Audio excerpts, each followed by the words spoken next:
What if you could, like, fast forward a year, get a sneak peek at what's coming? Things change so fast, especially technology, right? Feels like the future arrives before you've even finished your coffee sometimes. Well, welcome to the Deep Dive. This is where we take that stack of sources you have and really unpack the important stuff, the key insights. Today, we are diving deep into the world ahead, 2025. It's a special issue from the Economist magazine. Our mission basically is to pull out the most intriguing predictions.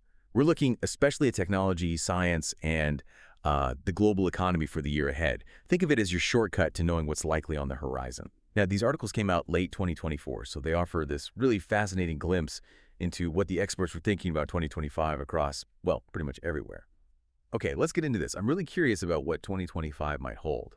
AI's impact, shifts in global trade maybe. It feels a bit like looking into a crystal ball, but, one based on actual data. Yeah, and what's really fascinating, I think, isn't just the predictions themselves, it's how interconnected everything seems to be. We'll see things like falling interest rates maybe affecting your shopping habits directly, or, how geopolitical tensions could literally shake up commodity markets in ways you might not expect. It really paints this picture of all these forces kind of shaping our world, often just below the surface.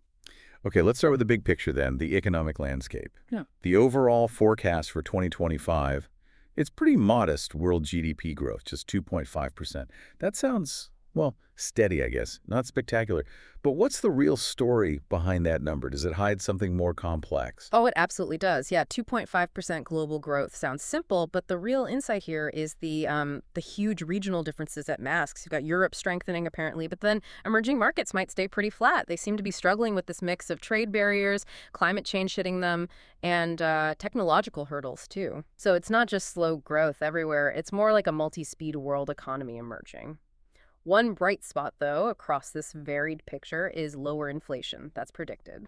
And that should encourage central banks like America's Federal Reserve to, cut interest rates a bit more. Right. So if inflation cools down, interest rates drop. Hmm. What does that actually mean for us, for consumers? Do the sources suggest we'll all just be rushing back to the stores? Or are there maybe hidden downsides?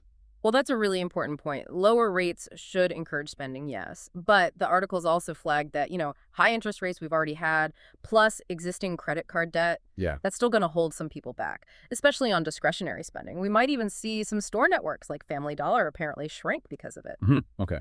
However, for people maybe less burdened by debt, yeah, lower rates will likely prompt more shopping, leading to a global retail sales volume expansion of over 2% in 2025. 2%. Which, interestingly, would be the fastest growth since way back in 2021. So, not quite smooth sailing then. More of an uneven recovery in retail. Exactly. It's nuanced. Makes sense. And speaking of economic jitters, the articles also point to housing markets. Big concerns there, worldwide. Even with the falling rates, they mention a massive, $2.1 trillion of property loans maturing globally? Yeah. And 3/4 of that is in America alone. That sounds like a lot. It is. It's a huge figure. And house prices are generally high, though China's might dip about 4%, despite government efforts there. That's the prediction, yeah. They're trying to stabilize the sector, but it's proving tricky. And then in the EU, these energy-saving targets are going to bite. Older buildings needing retrofits or becoming, what do they call them? Stranded assets. What exactly does stranded assets mean here? And are certain types of properties more vulnerable?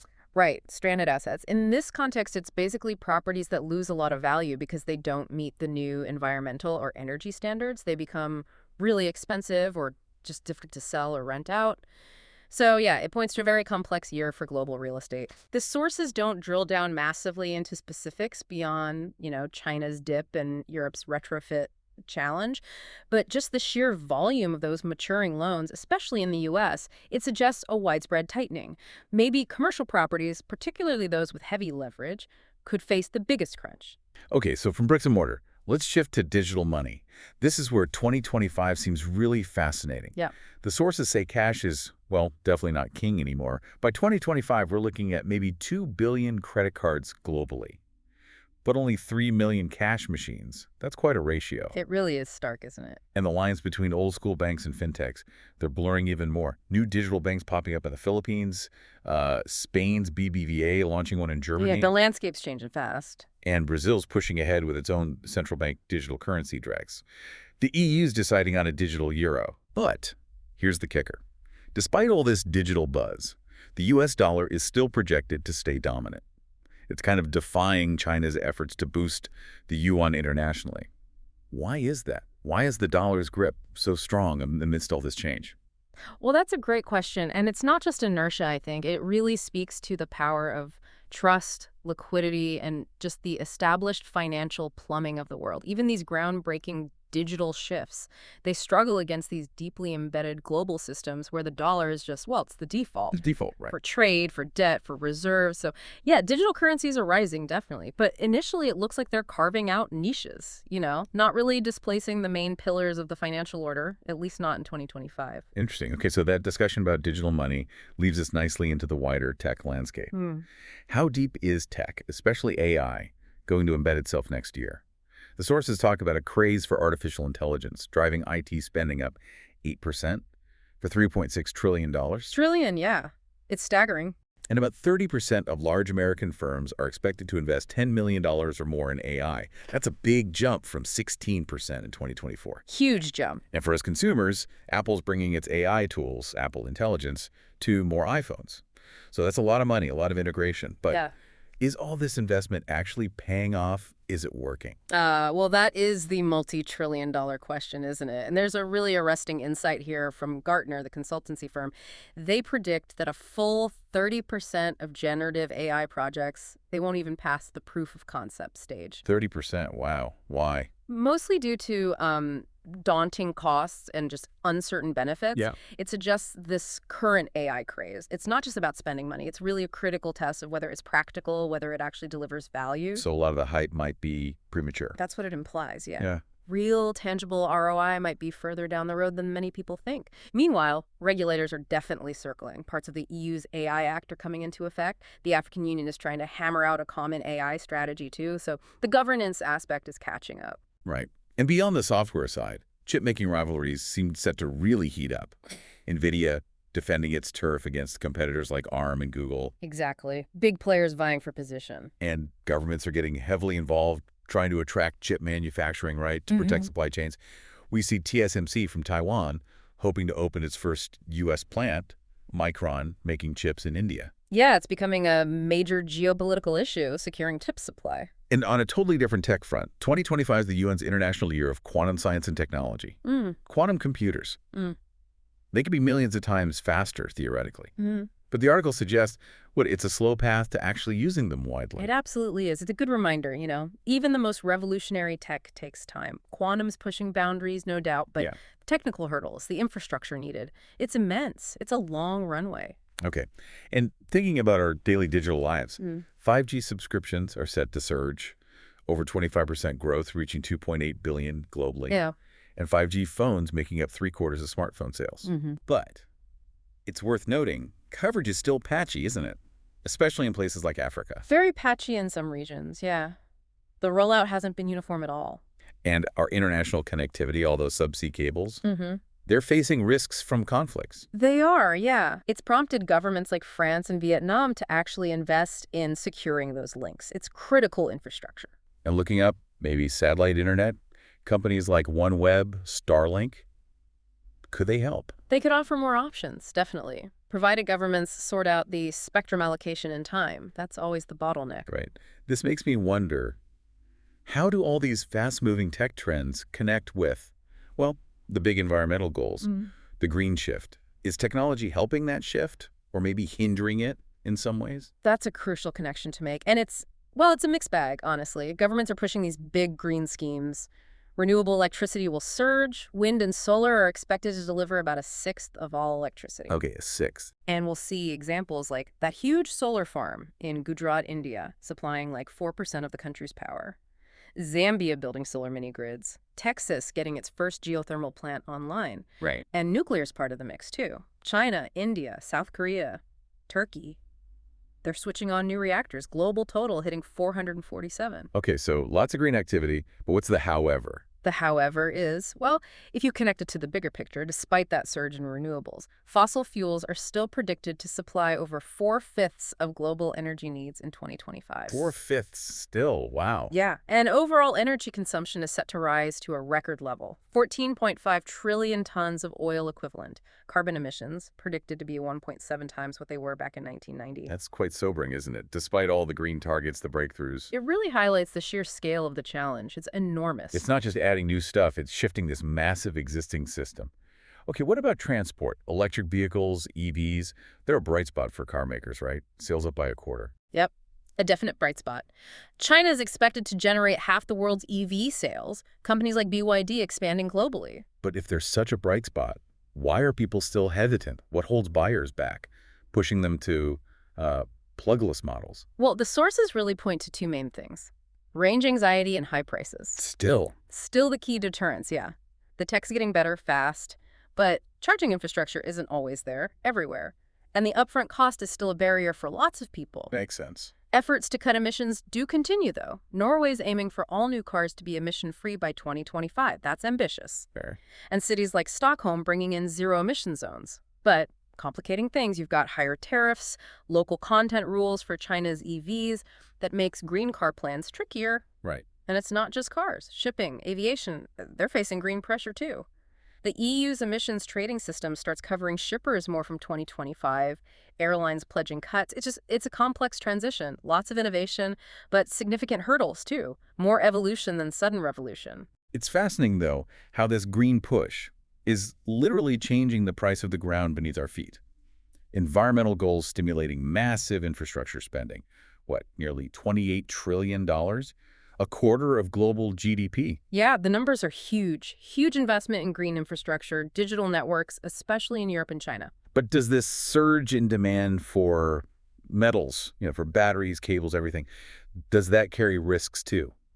Like new supply chain problems or even more geopolitical jostling for resources? That's an excellent question. And yeah, absolutely. These green policies are predicted to drive global metals prices up about 7.5%. Demand's growing for everything from copper and steel to iron ore and aluminum. Right. And that increased demand, inevitably, it puts pressure on supply chains. It could definitely spark more competition for key mining areas, making those resources vulnerable to, well, geopolitics or just natural disruptions. So from batteries to buildings. Yeah. It really is all connected. It is, but the connections aren't always smooth sailing. Okay, let's talk about three specific commodities the sources flag as being particularly volatile. Apparently, most food commodities should get cheaper in 2025 as supplies improve. The EIU's index is meant to dip quite a bit from its 2022 peak, but some breakfast items are exceptions. First up, orange juice. Ah, yes, OJ. Brazil accounts for, 70% of global production? And they've had crippling drought and this incurable disease, citrus greening. Yeah, it's been brutal for them. Broke records for orange juice futures prices. And prices are expected to stay high for years. So, yeah, your morning OJ might cost a bit more. Unfortunately, yes. And that's not the only breakfast staple under pressure. Don't tell me coffee. Coffee on the list, too, yeah. Arabica bean prices hit a decade high. Frost in Brazil was a factor. And then droughts in Vietnam, which is the biggest grower of Robusta beans. That made things worse. Oh, dear. Plus, shipping problems linked to the Red Sea attacks added even more pressure. So, higher prices and potentially blander coffee. That's the forecast, yeah. Yeah. Might taste a bit different. Higher prices and blander flavor. That's almost cruel. Monday mornings in 2025 might be tough. Might have to switch to tea. Or water. Maybe. But the third commodity is, well, far more essential and slightly more radioactive, uranium. Uranium. Demand's expected to go up, as nuclear plays a bigger role, especially in China and India, aiming for that reliable, low-carbon power. Mm-hmm. Nuclear is definitely back on the agenda in many places. But supply looks shaky. Kazatomprom, the big producer in Kazakhstan, trimmed its output. Yep, produces about a fifth of global supply. And Russia, holding almost half the world's enrichment capacity, they've hinted at limiting exports because of sanctions. That's a huge wild card. Logistics, geopolitics. The sources say it could cause a meltdown in the market for uranium, metaphorically speaking, hopefully. Let's hope. But it raises that question again, doesn't it? Why are these specific things, OJ, coffee, uranium, so vulnerable? It really just underscores how global events, whether it's climate change hitting crops or geopolitical tensions disrupting supply chains, how they can have such a direct, magnified impact on our daily lives, right down to the breakfast table or the power grid. These aren't just isolated price blips. They're symptoms of these deeply interconnected global systems really being under stress. Okay, so beyond the economy and tech, Hmm. let's look at the global chessboard, geopolitics. Mhm. What do the experts predict there for 2025? Even if no new major conflicts erupt, existing tensions are still expected to weigh on the global economy. Yeah, that seems unavoidable. Wars in Ukraine, Lebanon, Gaza, they'll continue stoking demand for weapons, leading to uneven defense spending increases around the world. China's Navy likely to keep skirmishing in Asian waters, prompting responses from the Philippines, Australia, Japan, boosting their own defense. Right, a continued focus on maritime security in that region. And America deploying its hypersonic missile. What are the sort of broader implications of all these ongoing tensions? Well, fundamentally, they create significant uncertainty.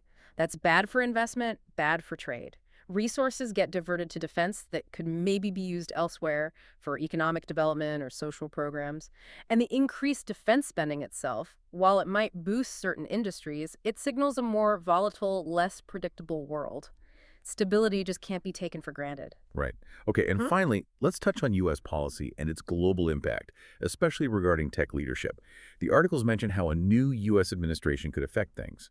Potential tariffs, maybe 60% on imports from China, mass deportations, tax cuts. Yeah, standard political possibilities depending on outcomes. But what really jumped out at me was this idea that the focus might actually be on deregulating, on reinventing government itself, specifically to speed up the adoption of cutting-edge tech, like biotech and AI.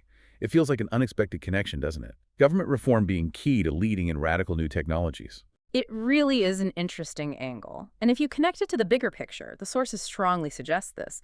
They argue that extending America's lead in AI, well, that would do far more for its future prosperity and security than almost anything else on the agenda. More than tariffs, for example. Potentially, yeah. It highlights just how strategically vital technological advancement is now in this shifting global landscape. Your ability to innovate and deploy cutting-edge tech, that's becoming a primary measure of national power. Fascinating. A different kind of arms race, almost. In a way, yes. And on a slightly darker note, related to tech, the articles also predict cyber assaults on critical infrastructure will multiply. Hundreds of millions expected in 2025. It's pushing the UN to work harder on getting a cybercrime treaty sorted out. A grim but important point. Okay, well, that brings us towards the end of our deep dive into the world ahead, 2025. We've covered quite a bit. Traversed the economic landscape, plunged into tech innovation, explored the green transition's complexities, and even looked at what might make your coffee more expensive or maybe blander. We covered a lot of ground. Hopefully, you listening now have a clearer picture of these interconnected forces at play. From central bank decisions maybe shaping your wallet to regulatory shifts affecting what's on your plate or powering your home. So as 2025 unfolds, maybe keep an eye on how these predicted trends play out. Do they accelerate? Do they shift? Will that AI outpace the rules trying to govern it? Will the green transition really start detaching us from fossil fuels, or will energy demands just keep soaring? And of course, what about the unforeseen events? The things not captured in these predictions? How might they reshape the world ahead? Keep asking those questions. Keep digging deeper. Thank you for joining us on this deep dive. We really hope this exploration has given you a bit of a head start in understanding the powerful forces at work in the year to come.